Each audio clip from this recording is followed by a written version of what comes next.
This video is sponsored by Squarespace, the amazing all-in-one website platform that makes starting, managing, and growing your brand an easy and unique experience. More on Squarespace and everything they have to offer later in the video. What's up, everybody? Welcome back to the channel. Now, it's very good to be back. You may have noticed my very good friend Jim is here, but I like this chapter a whole lot, and so my buddy Jim was over here today helping me fix a bunch of stuff with my stream setup, which, you know, it just wouldn't be a thing at all if he wasn't here, to be honest. So, again, if you haven't already sent Jim his flowers, for God's sake, send him even more now, because what he helped me figure out today, he's just working more and more miracles. Good God. We racked our brains today to figure out what we need to figure out. I'm so zapped, just based purely off of how much I was thinking, and I didn't even really do anything. I was just trying to figure out. It was basically like when you bring your kid to work is what it was like.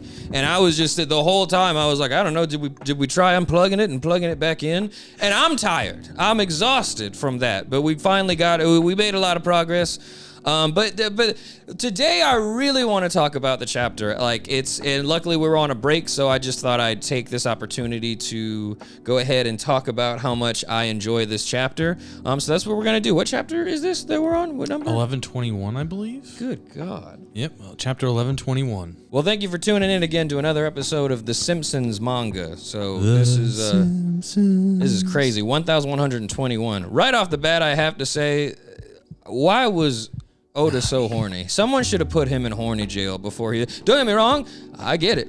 I understand, and Nami is... just everything about this picture just screams... Yummy. Horny is what I was going to say. Look at her nails. Her tongue's out, kind of.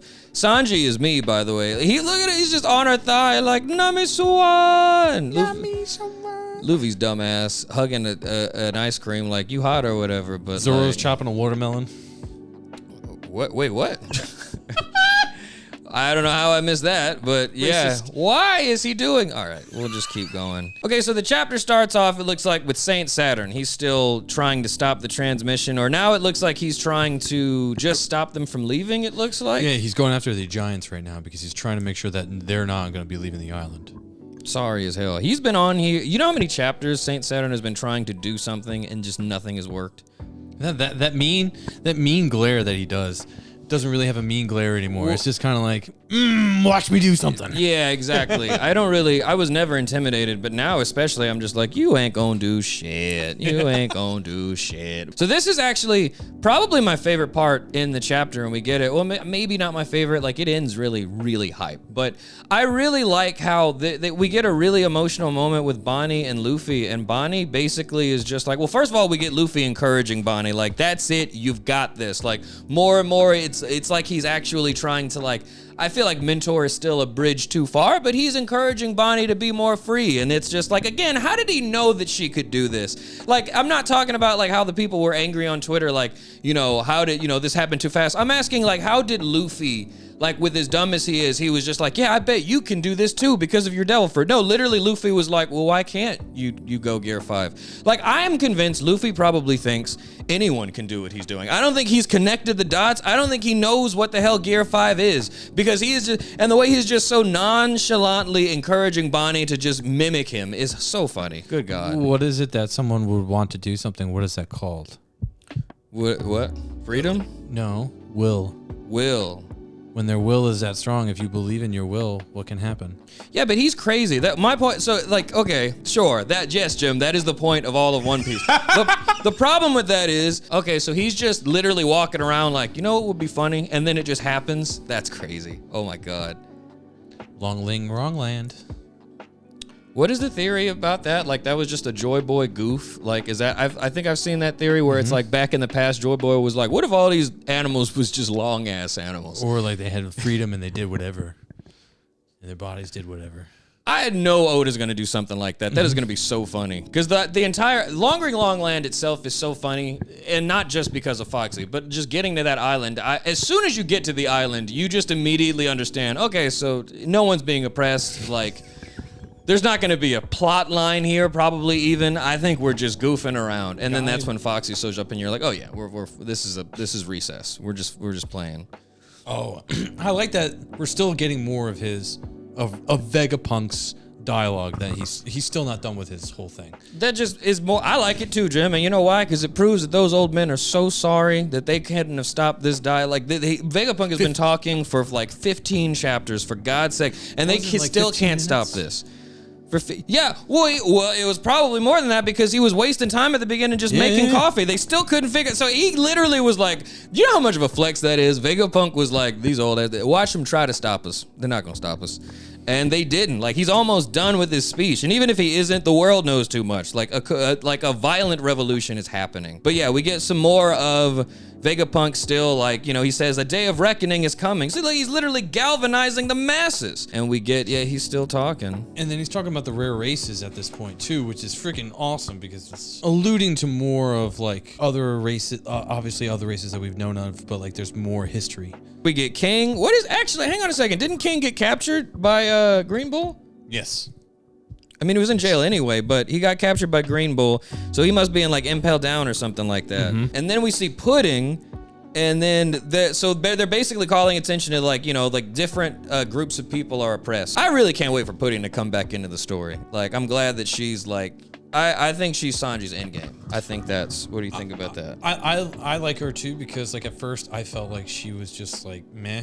But now seeing that there's more importance, and now she is of importance for the story, because other people, if they get their hands on, they could probably get closer to it. Mm-hmm. So it's not just like she's not a throwaway character. She's not. She's a damsel, but she's also a damsel with actual like plot. But like, she also is like the only like one of Sanji's like pursuits that knows how to cook. I feel like that's got to mean something. I feel like they've got to end up together. And kind of the yin to his yang. Because he's crazy, but she's also crazy in her own way. She's actually crazy. He's just stupid. He's not crazy. He's an idiot. How old is Pudding, actually? 6? What? She's... Oh, no! Never mind. What? Why was she getting... Oh, no. This adds a whole new level of awful to Whole Cake Island. Getting married off? And she was that willing to kill people? Damn, son. Where'd you find this? Pudding is confirmed to be 16 while Sanji is 21. No, doctor. Oh no, Sanji's a YouTuber. This is awful. This is so terrible. Good God. Oh, and he's my favorite. I just got done posting how he's my favorite character too. I didn't know, guys. I didn't know. Oh God, the Moogie Goof cancellation's about to start. I can feel it now, Jim. Oh my God. Play the Lou Ratchet meme. That was your friend. You didn't know what he was doing? You didn't have any questions? No, Chad, I didn't know. Oh, God. Oh, no. Please. Oh. Why? What? Stop going back.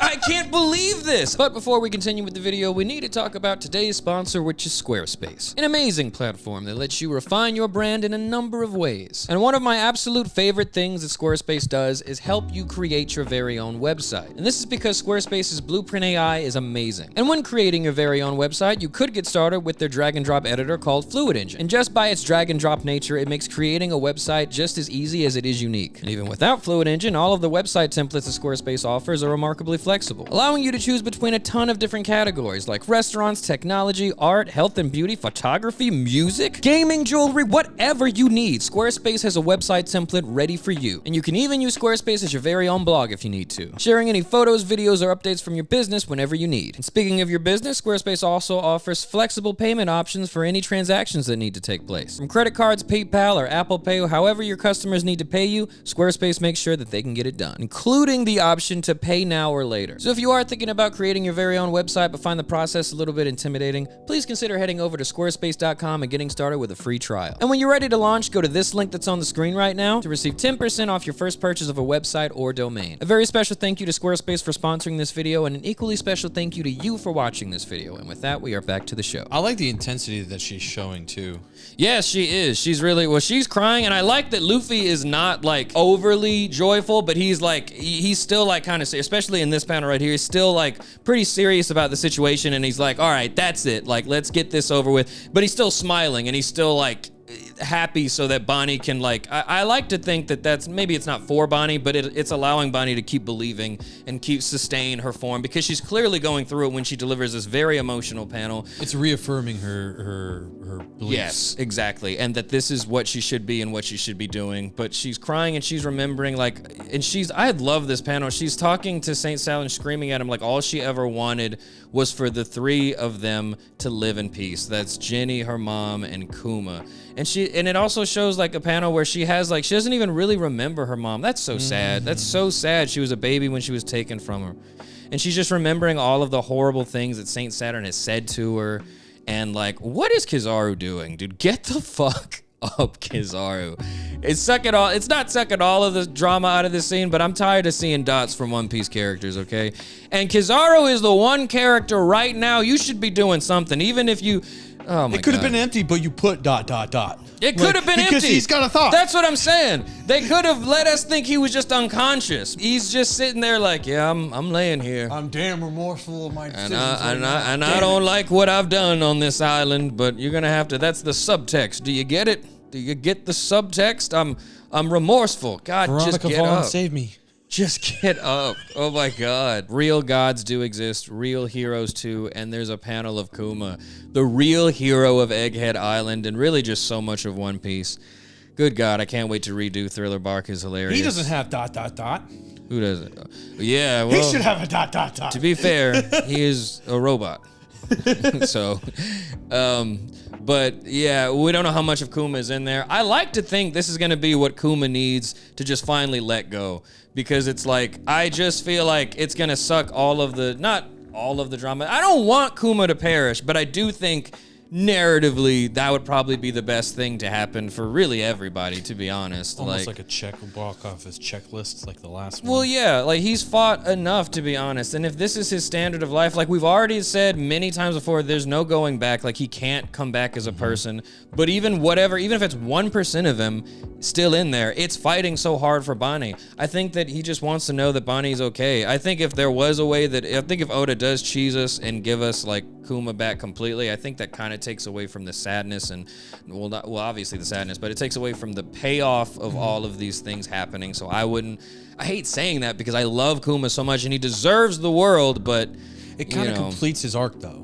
It completes his arc because he has nothing else to do. Like he truly has nothing. He could help us, but again, it's like the only person who maybe could fix him is Vegapunk, and he's dead apparently. Yeah. So it's just like I don't see anything like he's either gonna actually let go on Egghead or what they could do some really really sad shit where they give him a funeral like the Going Merry.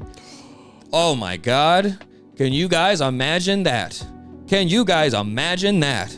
Crying again, like I already love Kuma too, man. Earlier this arc when Jenny, I was literally like, you took her away.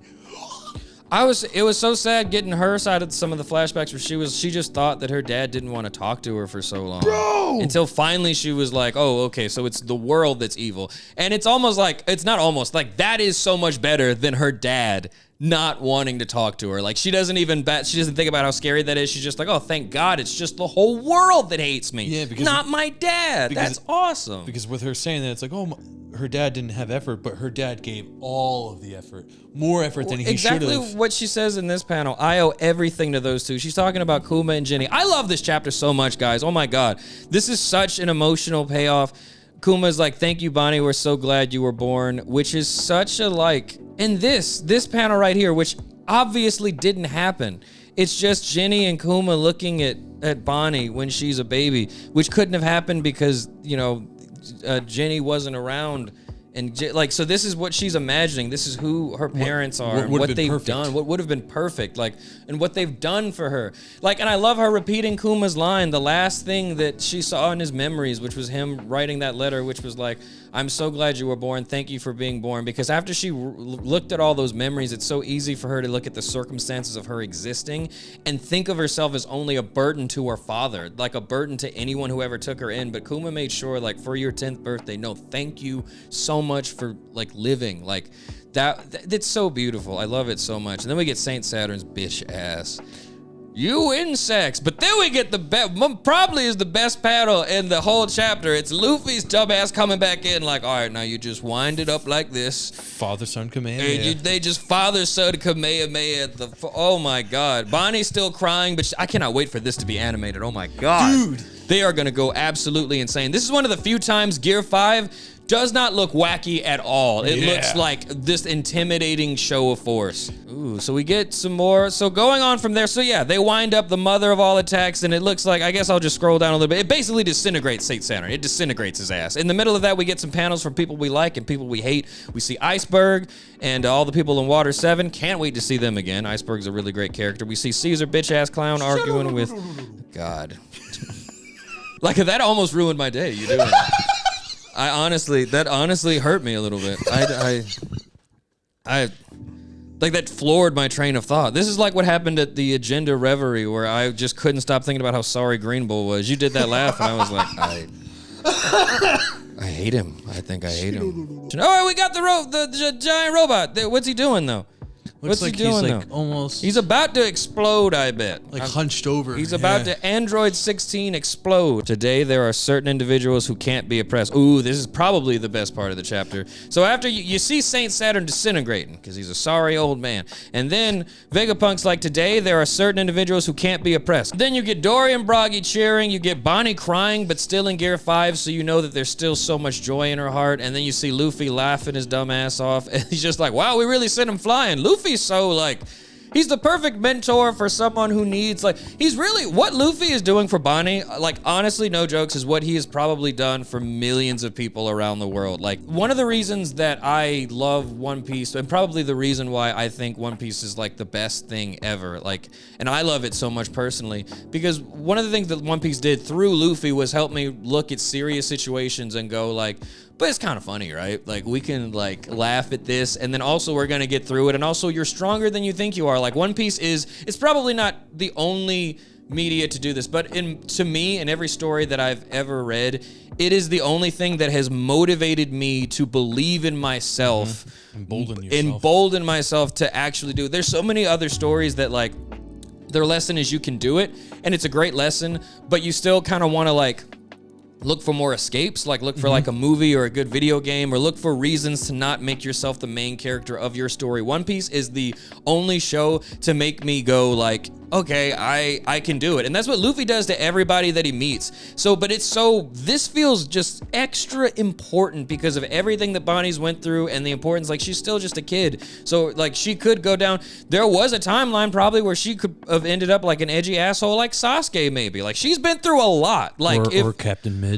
Or, oh God, Captain Crash Out? You talk about Captain Crash Out Mid? I talk about Luffy crashing out all the time.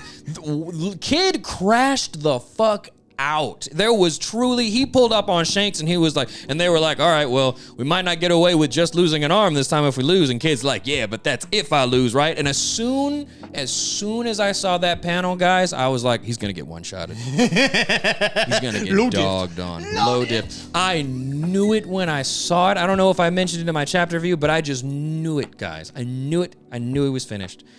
But yeah, just like it's a wonderful thing. But then probably I keep saying this, but this, for me, I think this might be my favorite panel in the chapter. It's Kuma looking at...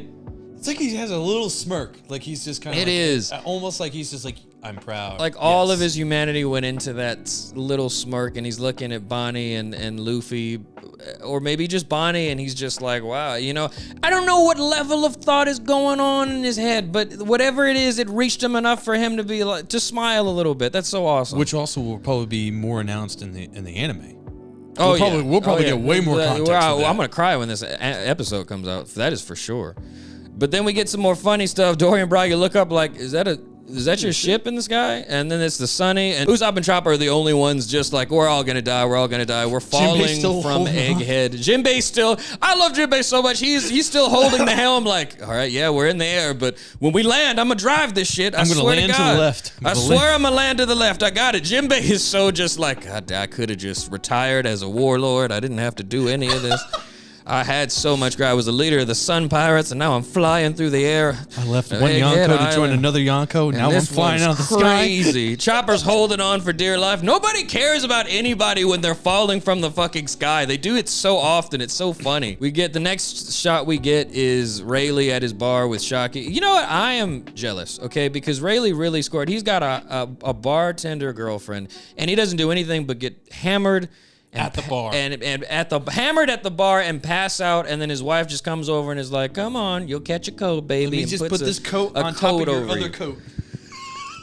The riz you have to be so just aggressively depressed and drunk all the time and still bag a former empress of Amazon Island is just awesome. Rayleigh's got it all. I'm jealous.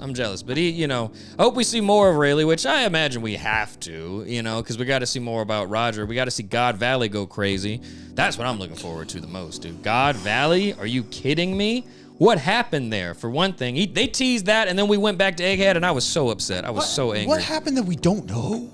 That's what I'm saying. I know we couldn't, because it would have been so like, if Oda would have just kept going with God Valley, I don't think anybody would have complained, but it would have taken away from the, like, Egghead Island is Kuma's arc. I get it. But then Kuma was at this God arc would have been it would have been fucking, if we would have seen all of that go down, but we got the bare bones of Kuma's involvement. So if we would have seen, but that's true. We couldn't have, this arc is about Kuma. If we would have seen, like, Roger and everybody go crazy, this arc wouldn't have been about Kuma anymore. I feel like that's for probably something down the line.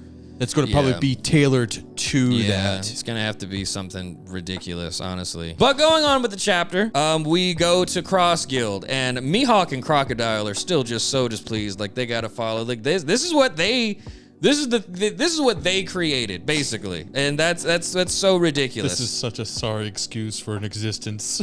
It is. Look at Mihawk just. Crocodile's equally, it's just like, and I love this battle. Everybody's like, Chairman Buggy, there's no doubting you're greatest now. And Buggy's like, huh? No. The very next panel, the final panel that the chapter ends on, is Vegapunk saying the fate of this world will decide, the fate of this world will be decided by whoever finds it. It all depends on who finds the One Piece. And we get this awesome double page panel of a lot of people. We see Buggy, we see Blackbeard, we see Sabo, and Kobe is in there too. I love this. I love this so much, but I have so many thoughts on what in the world, like, because like basically the implications are everybody on these two pages, they're gonna be like either the main factions or like they're gonna like either these are the main factions that we're gonna watch go to war for the One Piece, or these are the people that are gonna act up, the main players of the One Piece. The main pieces on the board. And who the heck is that guy? I don't know who that guy is, but I almost don't like. It's not that I'm not excited. It's just I'm so tired of Oda teasing silhouettes. I truly don't. I don't get like the last silhouettes that we saw besides Emu or the Gorosei. I didn't give a shit about any of them, and I still don't. Well, the Holy Knights even too. More. Yeah, we got. Oh, I forgot about the Holy Knights. Because one of them looked like Shanks, and it's like, well, the heck is going on here? What I want to know about the silhouette though is there's importance to the sword. Yes, it looks like the same one that Shanks has. Like, there seems to be and that guy, that Figurlin Garland guy, too. He had the same hilt thing that the sword has. So I feel like there is some subtle, like, pointing in directions of the sword. We see Kuzan, which it's like... What are you going to do? What are you going to do? Like, seriously, what is Kuzan going to do that, like... I just don't, because I can't, like, Blackbeard is a lot of things. He's dirty, he's a warthog, he's smelly probably. He's a lot of things, but he is not stupid in a lot, like, he's very smart. A lot of this is specifically, like, his plan. So I cannot imagine Kuzan pulling, like, a double whammy and Blackbeard going, drat, I should have seen it coming. If anything, I see, like, Kuzan defecting and Blackbeard going, okay, well, finally you got it over with. Like, I pretty much just asked you to join my crew because you were about to fade my entire crew when I met you, and I was trying to do damage control. Like, I didn't really think I swayed you to my side. I'm not stupid. We are on a break next week. This one does. We're on a break, yeah. Well, since now the coming out, so it's going to be this week. So next week we should have a chapter when coming out. So yeah, so we're good. That's the entire. I guess we should talk about everybody here. We see Akainu. I can't wait for Sabo and Luffy to stomp him out and be like, "This is for Ace." I can't wait for that. I can't wait to make him a rock, so he's not magma anymore. They cool him down.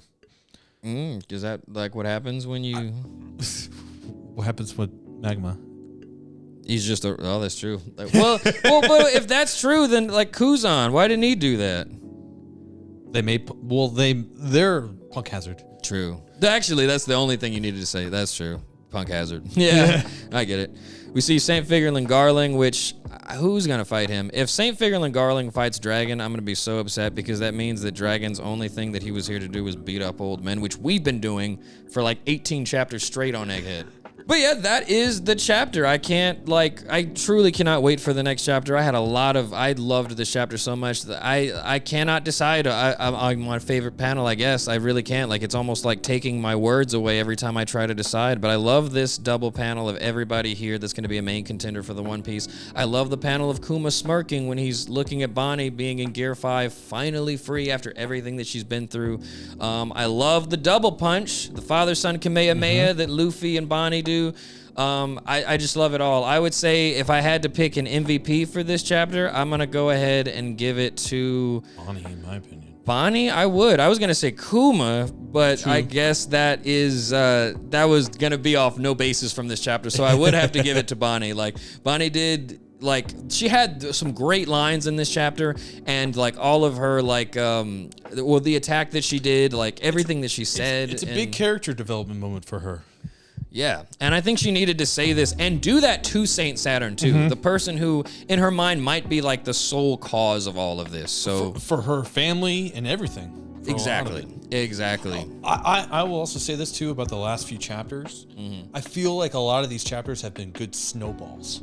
Oh yeah, like start off as this small ball, but by the end of the chapter, it is huge, and it like you just feel like you were on a ride the entire chapter. You asked me this earlier. How many chapters do you think we still have left in Egghead? I feel like maybe 4 or 5.